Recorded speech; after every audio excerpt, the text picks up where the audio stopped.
Wired Axcess. We'll do it live. Wired Axcess. Do it live. Wired Axcess. We'll do it live. Wired Axcess. Welcome to Wired Axcess Podcast. I'm your host, DJ K-Dub Omaha. We're a part of that Hurrdat One. Make sure to like, share, follow everything that we do with them. Yes, it is still about sports, but what we love about Hurrdat One is they're also looking to promote the community. And, of course, our stories go deeper than the game. It is about the game, but today we are welcoming one of their great workers that work here at Hurrdat, Christian Naujokaitis. Welcome to the show. One of my favorite photographers that's always out there with the crew. Yeah. If you've watched this show, you saw Chris Gorman also talk a little bit about Christian and how special he is to what Hurrdat Sports does out, especially for those Nebraska preps and beyond. But what I love about it is this is my opportunity to also give to those people who like, share, follow, and are looking for that inspiration. Maybe a sport isn't for you, but you love sports. This is why I do interviews like this, because great products can be done on the backside of a game where you still get to enjoy the excitement. You still get to enjoy the play. You get to enjoy your part of it. You get to enjoy everybody saying, hey, man, did you get that clip? Yep. Everybody reaches out to you. But you've also taken your game to another level, more of so where you're giving back to those that are looking to come up. And it's truly inspiring. I'm, of course, a one-man show when I'm out at games, and he always says hello along with the rest of them. But I've also seen some photographers who aren't so nice and who aren't so willing to share things that work because it's like they're afraid of someone's going to get their shot or get their thing. But I think in this world, there's so much opportunity that you can't let one photographer feel like they're going to fill into your shoes. Right. I feel like right now we live in an age where everyone wants to gatekeep how they started up, what they know. Everyone just wants to gatekeep that.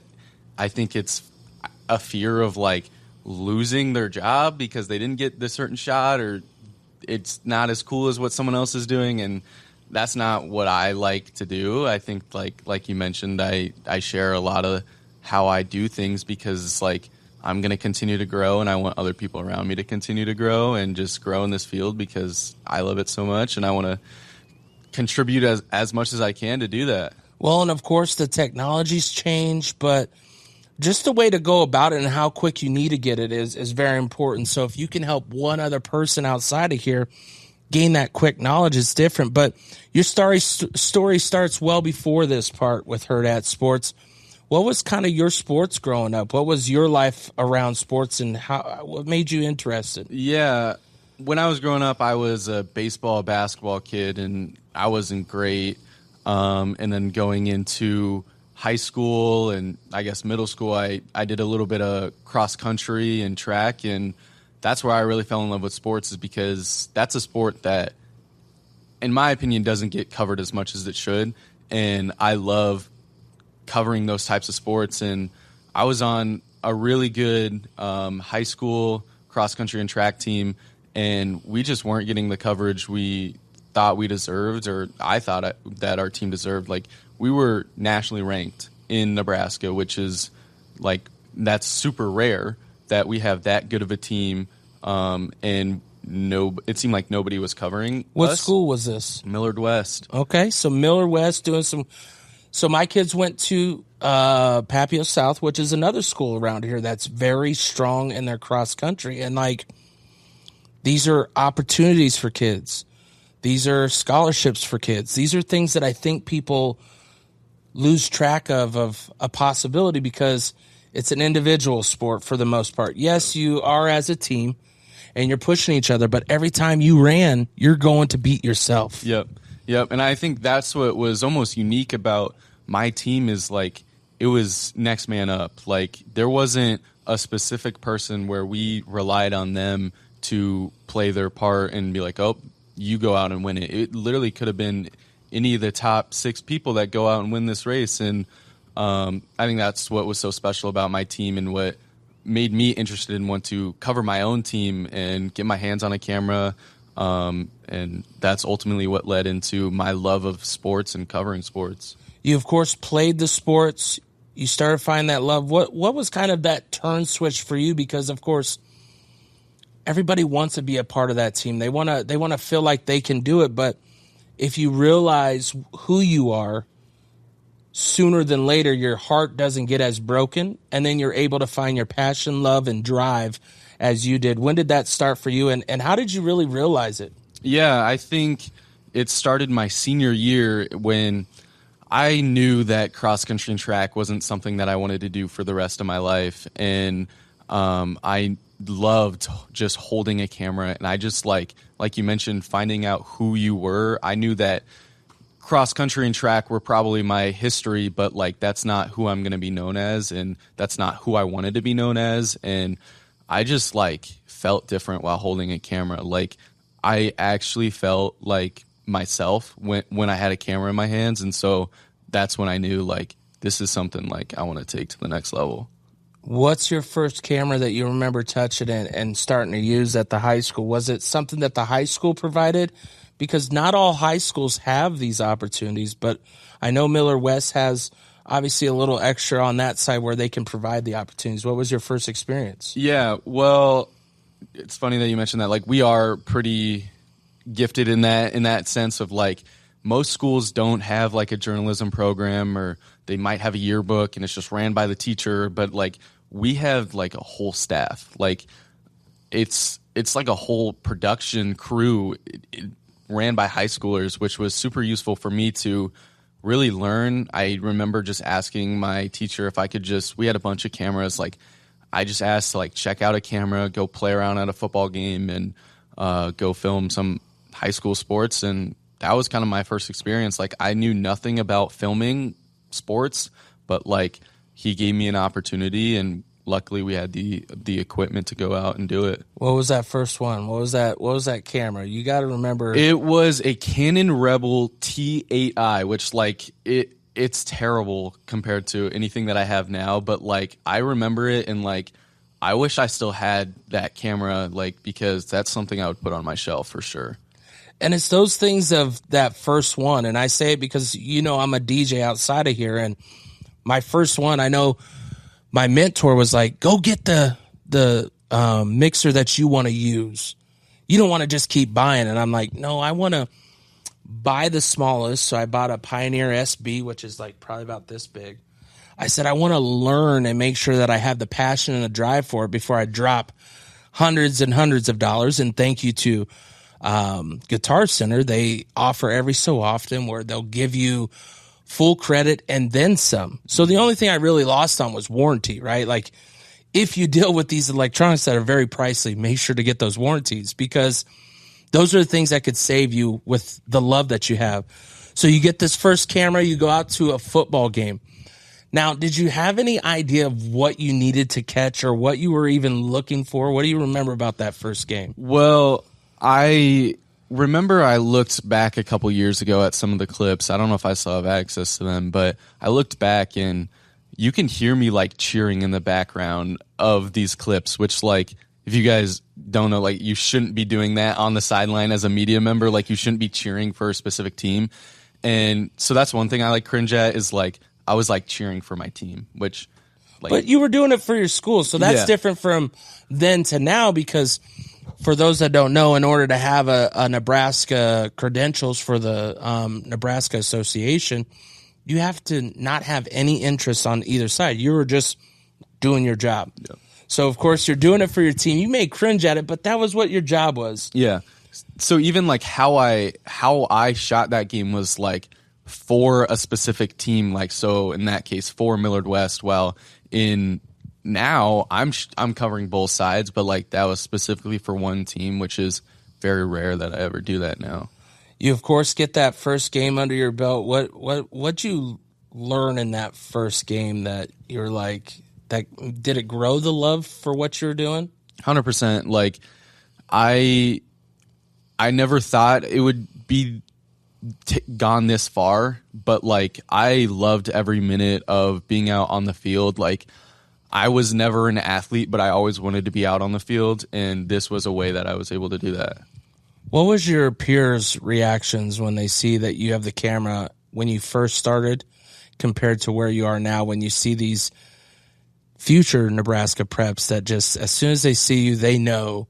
I mean, we both get it where they're like, you're going to do highlight reel, right? And you're just like, no, I'm going to record, okay? Just let me record.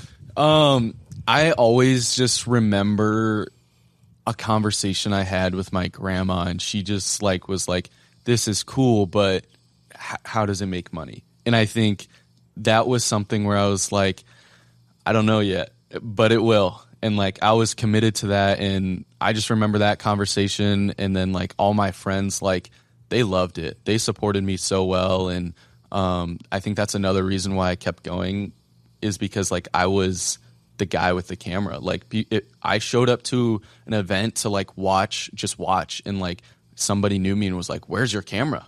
Like they just expect me to have a camera on me.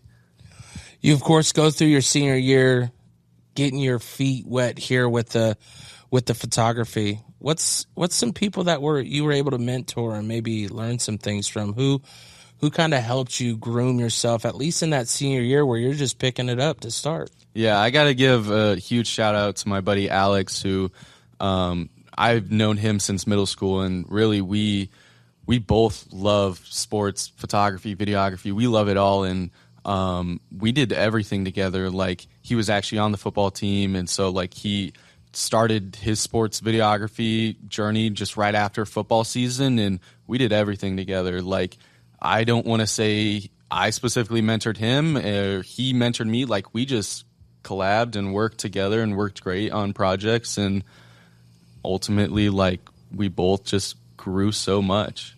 What did you see change at your school with the production, and see if you look back even to now, like what have you seen that school grow since you remember picking that camera up? I think going back to Alex, we were part of journalism and part of like the news broadcast.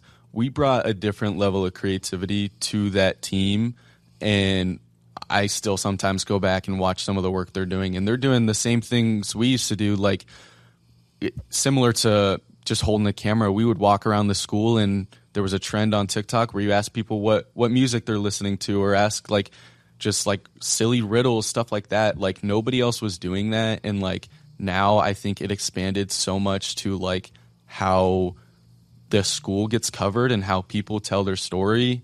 And I think it's just very ironic now that that's a huge thing on TikTok and Instagram now. You ask players like silly questions about Nebraska that don't know anything, and that's the stuff that goes viral, and that's the things that we were implementing just into our school broadcasts that now is still taking off. I think it's just helping people realize that they can get to know people outside of the sport or outside, and especially at a school like Millard West and a lot of them here with the Class A schools where they're just so big, and your graduating class is anywhere from 500 to 1,000, and you maybe know a handful of those. You don't, everybody thinks you know everybody, but it's not like that. But this type of coverage helps you get to know people, and it gets them out of their shell. I mean, how many times have you went and asked someone a question that, one, they were hesitant to answer, but once they answered, they opened up, and it opened up those type of books with them? How was that for you?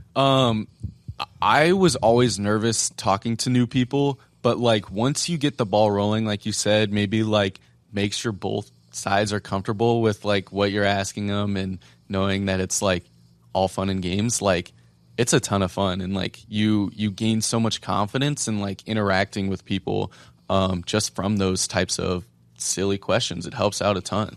Where did it take you guys your senior year? What else did you guys get to do? What's some of the things that you guys partaked in the rest of the year? Well, with that, like we did do a bunch of those broadcasts, but like I didn't even take journalism too seriously until like the second half of the year, and I didn't even know that you could win a state medal. Like I was just so unaware of that, and like with that and me getting more involved, like I won a state medal in my first year of journalism, and like I didn't even know you could do that.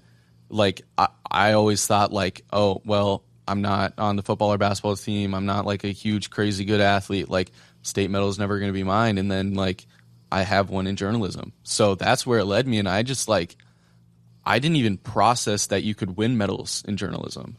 See, and I think these are the stories of the whys, because I also, like when I first started this podcast, before I even got picked up by Hurrdat, I talked to Anthony Rubeck, who was from Papio South, where him and his partner, Jackson, I think was his name, I forget, but I always see Anthony because he still was doing UNL stuff. Mm-hmm.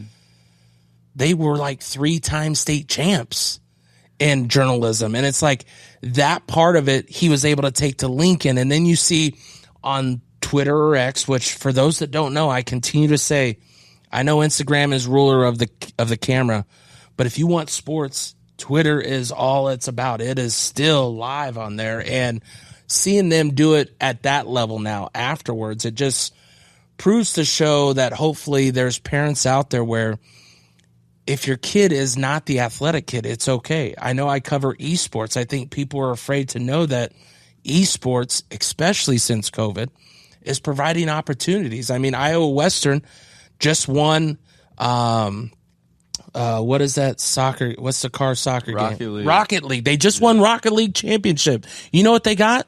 The same style championship ring the football team gets.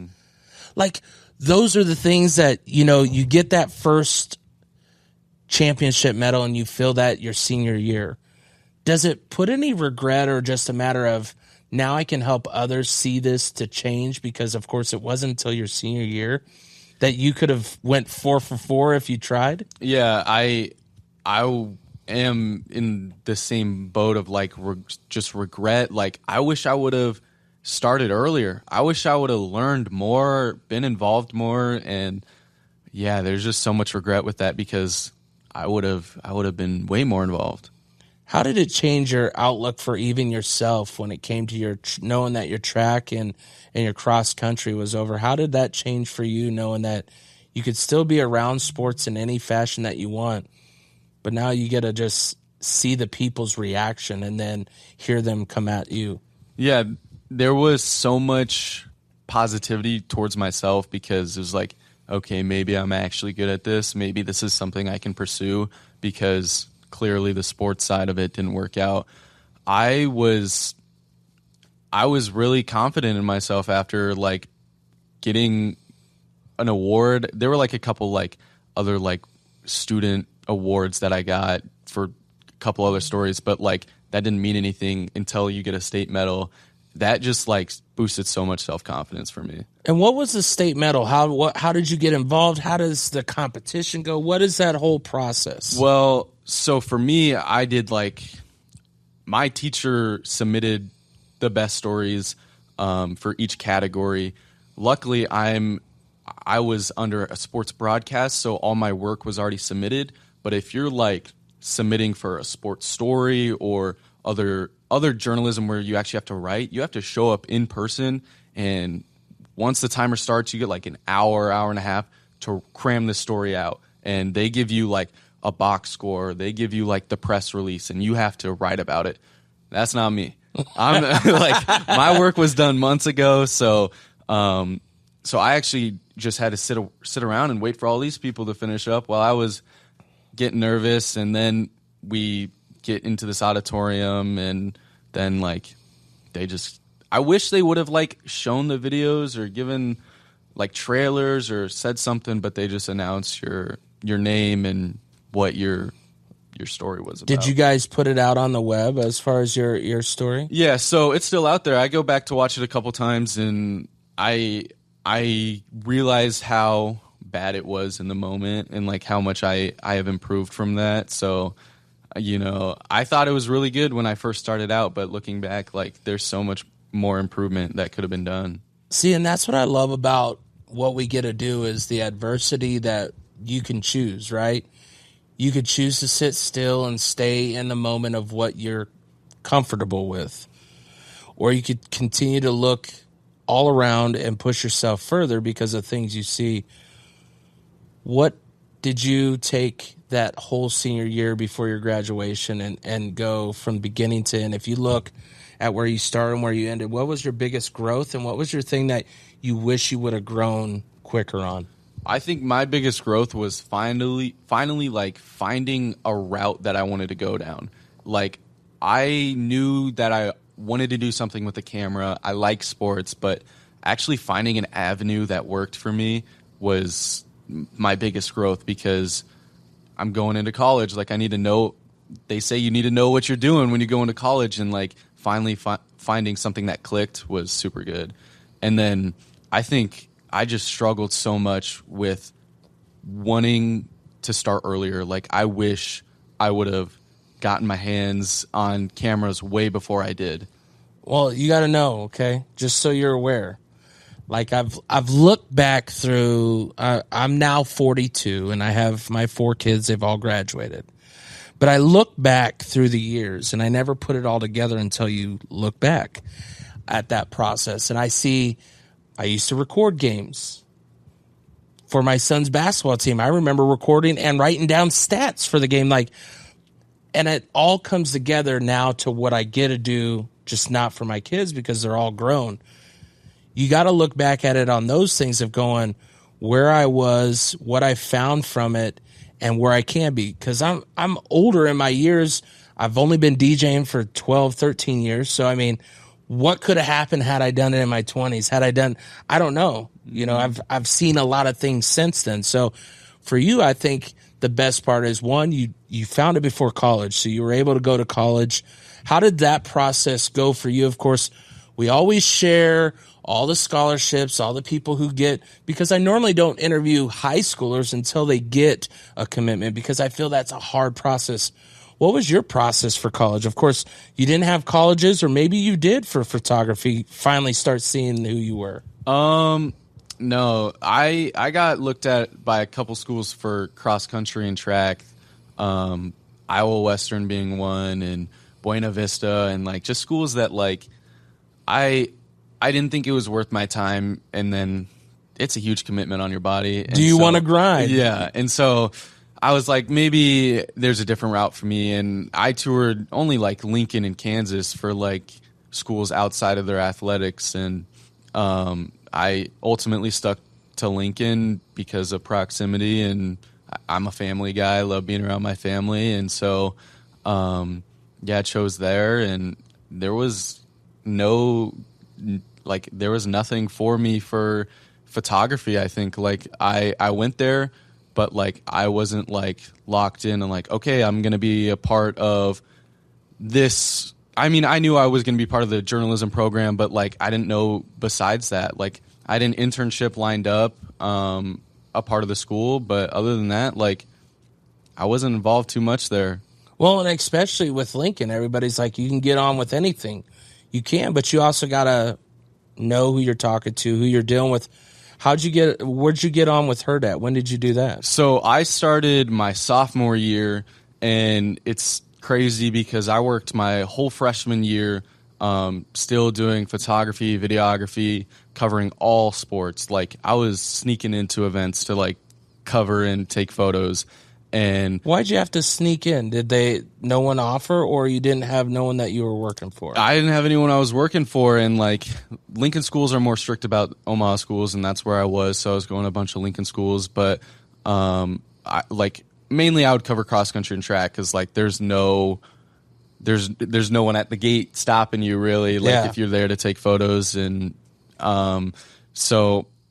Yeah, after my freshman year, I was like just really praying and hoping that like something would line up. I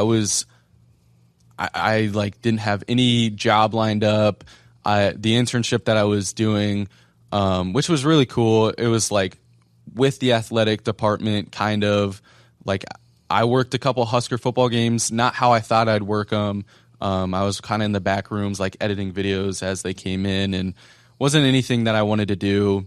And then, so I was just like, okay, I'm hoping something comes up. And this is where we come back to Alex. I guess he got recommended by someone, and they were looking for a couple contractors to cover high school games. And Alex recommended me, and Alex and I both started doing contracted work for Hurrdat and the prep side.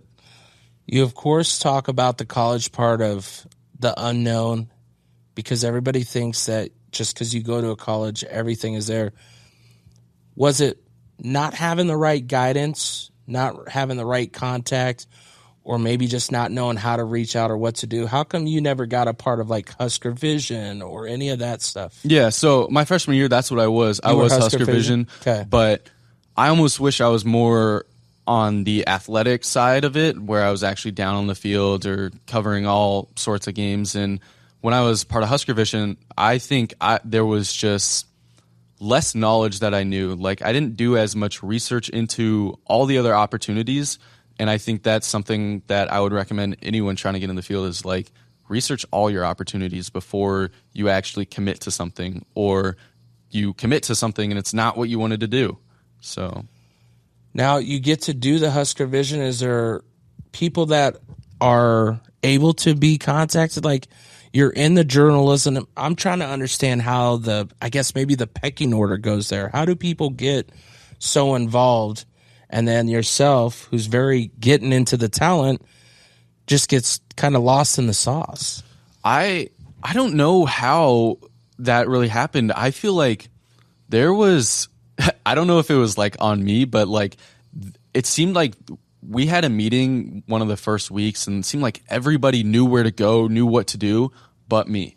And I don't know like if I missed some other steps or what. So maybe I was lost in the sauce, but like it almost was like a sign to me that like this wasn't the place for me, because it's like, I don't know if there's stuff going on. I'm not a part of group chats. Like, I'm just here and I don't know what's going on. Getting the education, but not getting involved. Yeah. You, of course, like you said, come back, you find some work with Hurrdat. What do you remember about that first time you got contracted with them? Like, what do you remember about that? Who was the contact? Who was the one that got you on? Yeah, so it was one of the first weeks of school, maybe even the first day that I had class. And so I'm sitting in class and I get a call and I don't answer it because like I'm in class, I'm academic weapon, you don't step out for calls. But I'm in there and then I get a text right after the call and it says, "Hey, it's Mike Sauter. Call me when you get a chance." And then I was like, I need to take this call. Like, this is Mike Sauter.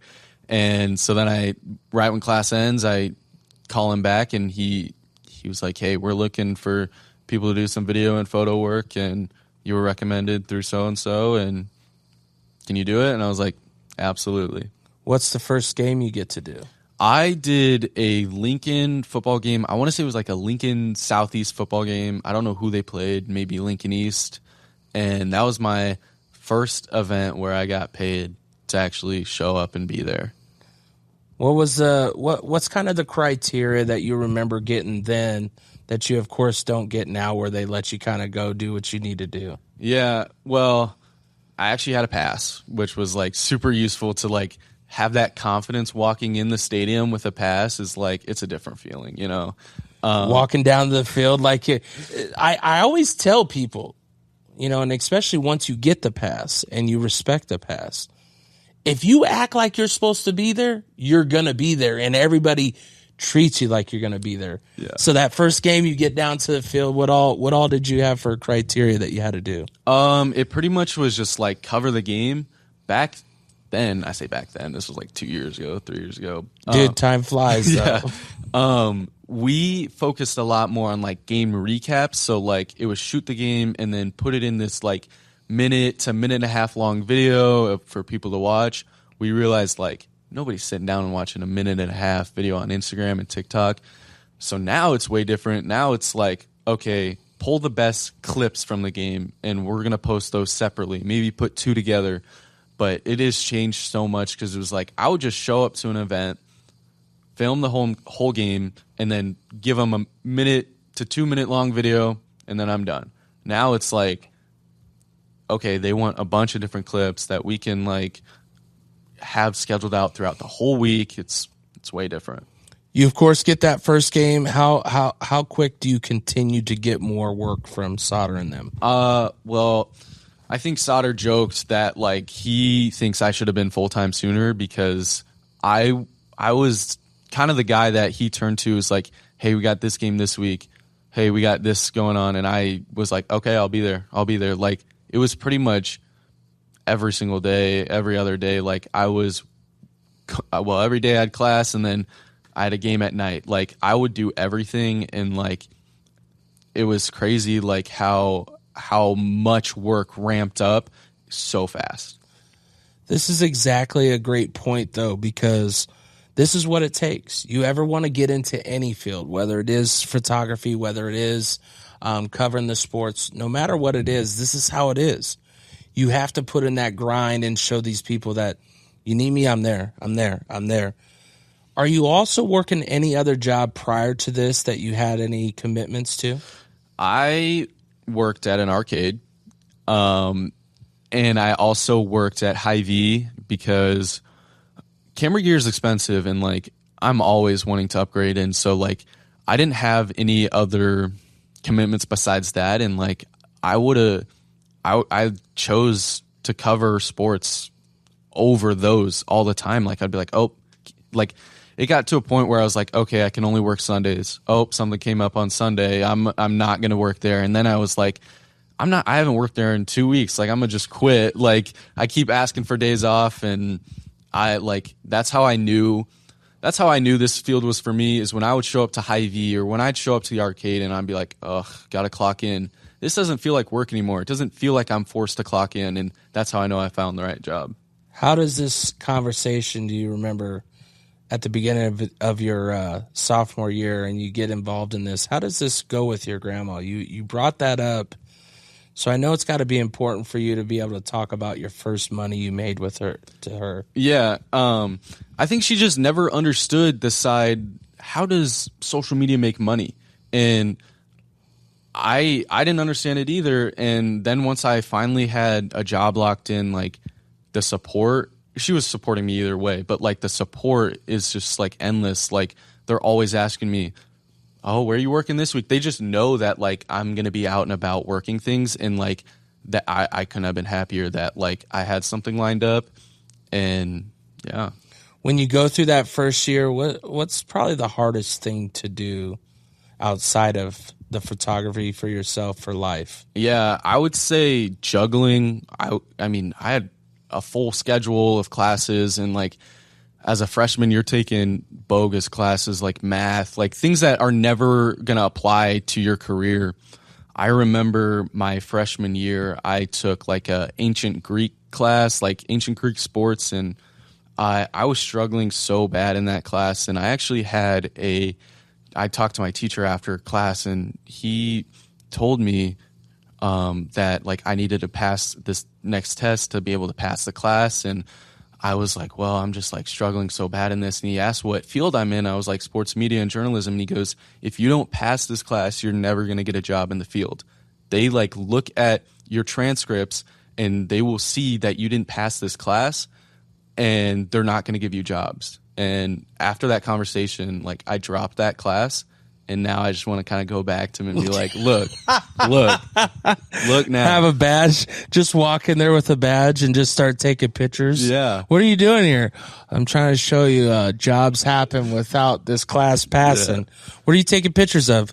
The classroom that you told me I'd never make it out of if I don't get this. Yeah. But it's those type of things that you had to sit there and go, man, am I failing or am I succeeding? How were you determining what was good and bad in that situation? I think I weighed so much how it really was going to impact my career. So if I'm failing a class about ancient Greek sports, I could care less. If I'm failing and I'm getting worse at photography and videography, that is going to hurt me way more than the class. So really just weighing the importance on how it's going to apply for the rest of my life. When you look at those classes of photography and videography, how were you able to learn stuff from that to the action of an action sport? I think there has to be a fine line that you understand the difference, not just you, just in general. Like people are thinking that photography is so easy or videography it's so easy until you get and you're trying to catch it all live. That's when things get real. Yeah, I don't think any class does that justice. That like for sports, it's like it's not like a movie set. You can't just be like, okay, run it back one more time. Like if you're not ready, like the play's not going to wait for you. And I never learned that in class. Like you learn the basics, like, oh, here's the settings, here's how to do that. But like the real actual test and class is like going out and doing the event. Like, you're not going to learn if you just learn about it. If you just sit in a classroom and they talk about, here's how you shoot sports, you're never going to learn that way. Do you feel like it was better for you to do like you had to do with Sauter, where you do the whole game, or just go out and get a couple pitches? And I only ask this because I had a kid who was a former baseball player with my son, and I actually saw him in Lincoln this last year when I was out there covering the Lynx, and he's doing the photography, but he's only taken like a handful of pictures and then he's all done. And I'm like, so where do you really learn how to dig deep in this and what we're doing with sports compared to just taking a few quick steals and then you're done for the day? Yeah, I think I learn the most when it's like you get your few photos that you like, but like then it's like, okay, I have a few that I like. You got to push yourself. How can I be more creative than the few photos that I just took? And like sometimes that is staying for the entire game or staying for blowout games. It's like you got to push yourself and be more creative in the side that like you're not always just showing that it was a blowout game you left at the third inning. Like you got to stay the whole time and just try your best to be creative. See, and I think that's what some people forget, because it's even when I'm DJing. Like I could DJ for 5 people. I could DJ for 2,000. I've done both. I still do the same hard work both ways. Like it doesn't matter the number of people, and that I think that also goes for these games, whether it's a blowout or whether it's a close game. You're still trying to catch the story. You're still trying to catch. And don't get me wrong, is it hard to post? For me, I post the scores updated every time as well. Do those get hard? Yeah, but it's the after stories. It's the really making sure that I also try to point, yeah, this team may have gotten blown out, but here's some good plays for this player, and it helps give them a little boost, because not every team wins. There's one winner, one loser. How did you find your way? Because when you started, it was just at Millard West.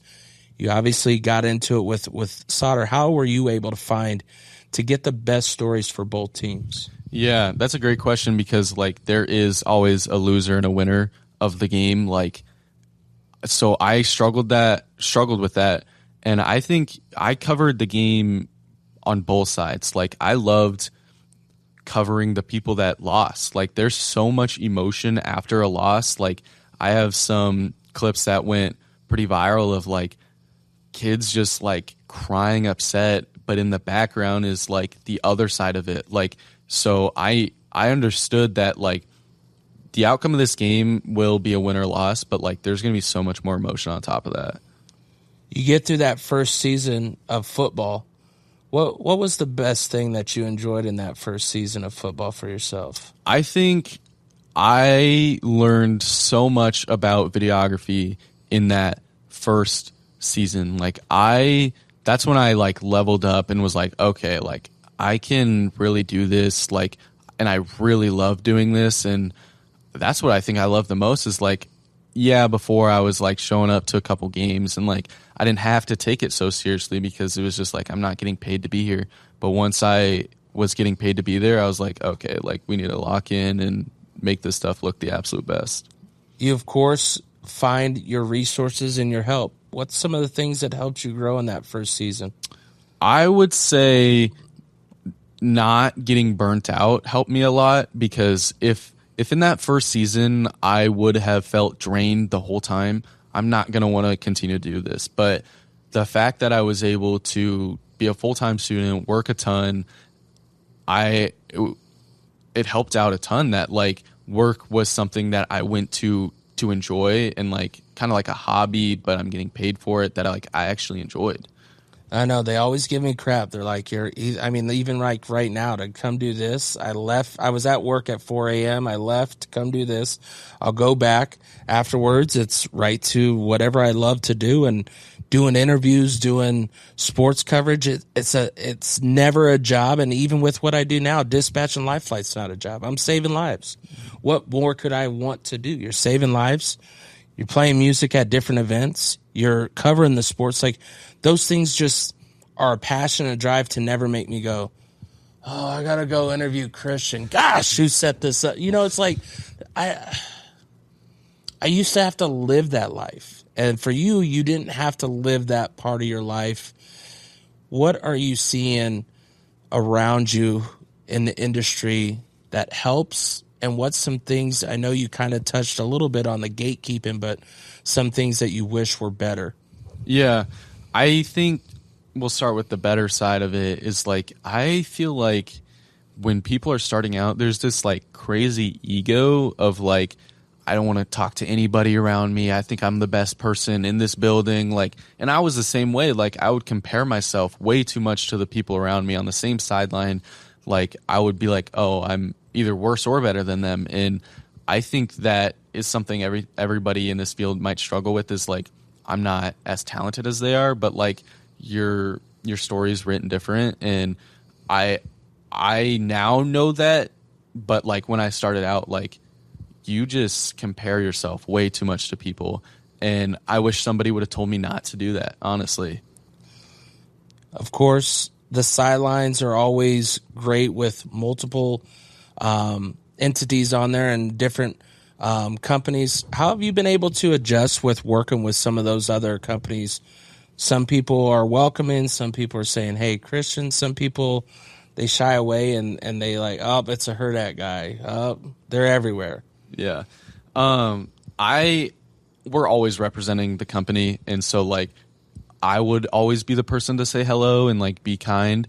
But I know there are people that are like, don't talk to me. Like, we're on the sideline. Like, this is a workspace. Like, don't talk to me. And it's like, all right, like, I don't know. I think any way that I can represent the company and myself in a positive manner, like, that's what I'm going to do. And like, if they don't want me to talk to them, I'm not going to talk to them. But if they're going to be kind enough to respond to me, like, then 100% I'm going to talk to them. How's this opened up you as a person to, obviously, players, coaches, the people who are performing at a high level and they look to you at performing at a high level? How has that kind of made you feel a little more comfortable around that style? You know, it's awesome because like I can show up to an event now and like the players know me, or somebody on that field or court knows me, and like it gives me confidence compared to when I started out. Like after a game, after a buzzer beater, like going out on the court and like knowing that these players will celebrate to my camera because they know who I am, like they're comfortable around me, like that's awesome. Like building a relationship with all the people, athletes and coaches and other media members, like it's awesome because like you sometimes get the best shots that way. What's your favorite sport to cover nowadays? You know, when I first started, I hated football. Like I remember like dreading having to go shoot football because I didn't understand it. Like it was just tough for me to comprehend football. And now I love it. Like I love the energy football brings. Like it compared to basketball, like I love basketball, but like football, I feel like to score takes way more effort than it does in basketball. And I just love football. Yeah, you know, I'm with you. I love basketball and I love covering basketball. I dislike the Wi-Fi in gyms, so I can't keep scores updated, so then I have to try to do it later. But football, it feels different because you really feel those momentum breaks. And, you know, you, of course, have caught a lot of great plays, but you've also caught a lot of times where someone will walk in front of you. What's that like being a photographer and a referee might cut in front of you? Or, you know, I think we might have shared a similar moment here. Yeah, so we were shooting Class B state finals football, Bennington and Scott, and this is within a great game. This is within the last 2 minutes of the game, and like Bennington's on a run to take the lead and win the state championship, and we notice there's like a pass or a run on the outside, and we're like, dude, something's about to happen. You can kind of see the player hit that little step that he's about to either juke or do a hurdle, and we see that hurdle go up, but we don't see the hurdle because some guy walks right in front of both of us and gets right in our way. And I have a really great clip where you see the player start to jump, the guy walks through, and you see the player continue to run. And, you know, it sucks. now I can look back and I can laugh on it, but like in the moment I'm like, what is he doing? You like just took away. Yeah, like that, like we were in the perfect spot for it. Like that hurdle, like we could not have been in a better spot. No. And somebody had to walk in Someone front. went right in front. Of course, when you look at these plays and angles and all that, what's been probably the hardest thing for you to find the right place to be? I always feel like, I mean, I could be honest. I mean, Millard South versus Papio South, I did not leave a side.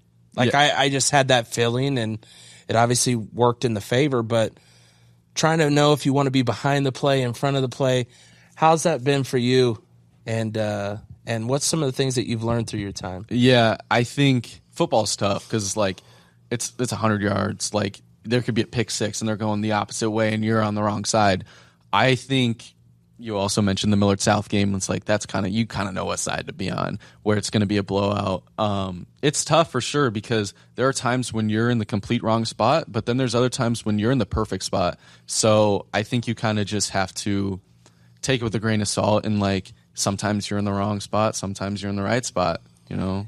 If you look at your basketball coverage, do you like to be at the end or in the middle shooting down? What's kind of your favorite when it comes to basketball? You know, I think I sometimes like being up in the concourse area shooting down, but like any action where you're sitting like right by the hoop looks so good and it's coming towards you, like that's what I love shooting. As you've grown with Hurrdat, what's been your favorite experience so far in these past 3 years? You know, they've given me so many opportunities to cover Nebraska sports, whether that's in Kearney, whether that's on the college or in pro level. Like they've given me so many opportunities. I would say for sure, like shooting my first Husker football game was something I'm always going to remember. Like it's just a different level of intensity out on the field compared to when you're sitting in the stands. Like it's awesome. You look at the different technology, and of course, you know me. I just love using my top of the line Apple phone. Everybody's technology is different. I don't think it's as frowned upon as it was in the past. What do you feel about the technology and just the different routes that people go on the sidelines? It's crazy because now it is acceptable for someone to be out there with their phone. There's so many platforms that people are covering the game for, whether that is like you're trying to make something look the absolute best like me, or whether you're doing just quick social clips that are still going to perform probably even better than the high quality stuff I'm shooting. Like it's so acceptable now, but like if you did that a couple years ago, it's like, okay, like you don't belong here. You're out here with a phone. But now it's like, yeah, why aren't you also filming on your phone? You should be. If you love it, go do it. This year, of course, you know, you graduated and you became full-time. What was that like to graduate, first of all, and know that you've accomplished that, but how does it even fit into what you do now? Yeah, it's awesome. Like, school is tough. Like, college isn't easy, and so being able to walk out of there and be done is amazing. And then not only that, but have a job lined up right outside of college is like so much pressure is lifted once you like know that, okay, I have a full-time job lined up. It helps out a ton. There's, of course, a lot of push and movement on the AAU circuit, whether it's basketball, 7v7. Do they come find you so you can take some of those? And what do you like about those that you might not be able to do for the regular sports? Yeah, they do. And it's a ton of fun. Like it's quicker games, like you're bouncing around, you're going to a bunch of different facilities inside of Nebraska and different states. Like it's awesome. I think the energy is sometimes higher. They're able to show a little bit more of who they are, whether that is like crazy reactions or just like funny moments. Like they're more themselves when they're in AAU and 7v7 compared to like when they're performing like for the school. They get to act out, sometimes good, sometimes bad. We'll get you out of here on this. So far, you've, of course, done a lot with Hurrdat. What's been your most memorable time, and where's your favorite place that you've been able to travel so far with them? Yeah, I went to Minnesota for Husker football this past year. that wasn't a great game, but like being able to shoot Nebraska football outside of Nebraska was something amazing. Something I never thought I'd be able to do, and like shooting in a different stadium that I've never been in, a state I rarely go to. Like, it was crazy. It was a ton of fun. The game was terrible. Like, we didn't even score a touchdown. But like that's not, I guess I'm not always there to like cover exactly how the game goes. It's like, it was still such a cool moment for me to be able to leave Nebraska and cover a team that so many fans love, and like I'm down there on the sidelines doing it. You've of course shared in a little clippets over the winter some of the things of how you do it on your Instagram. You guys can check them out. Go and share your Instagram so people can make sure they find you, because you're giving the knowledge back to it. What does that mean for you when you get to do that kind of stuff? Yeah, so my Instagram is cnauj.prod. Like I mentioned at the start, like I've never liked people when they gatekeep. Like, I want to foster a community of people that really want to dive into this and learn. And I posted, a bunch of stuff over the winter, like on how to get better, how to edit cooler, how to make stuff look better. And I think it's just I just want to be a great resource for everybody that's starting out, or even people that have been in the industry to text me or lean on me for advice. Where do you see yourself in 5 years? You know, I don't know, actually. I've always dreamed of working in pro sports in some way. And if I'm still with Hurrdat, like, that's awesome. Like, that is, I would not complain at all. But if a pro team needed somebody, a job opened up, like, it literally could be any pro team, like, I would look into that. Well, we shared it here. We shared it live with Christian, and just hopefully one young photographer, maybe just a kid that doesn't know but loves sports. Don't be afraid to check out what they get to do, what I get to do. I love it. We get to make memories for these athletes, but also we get to do it with fun. We get to do something different that someone else might not have thought of or done. And I know that I've conversated with other photographers where you share the knowledge that you're seeing, you see what works, but you're also sharing it so it gets better, whether it's a fade out, whether it's a fade in, whether it's, you don't need to have all these extra motions, because people just want to see the quick play and those quick seconds. And you only got 3 to 4 seconds to catch someone. Yep. And it's either you do or you don't. But remember, always catch us here on Hurrdat 1, Wired Axcess Podcast, and we'll see you next time.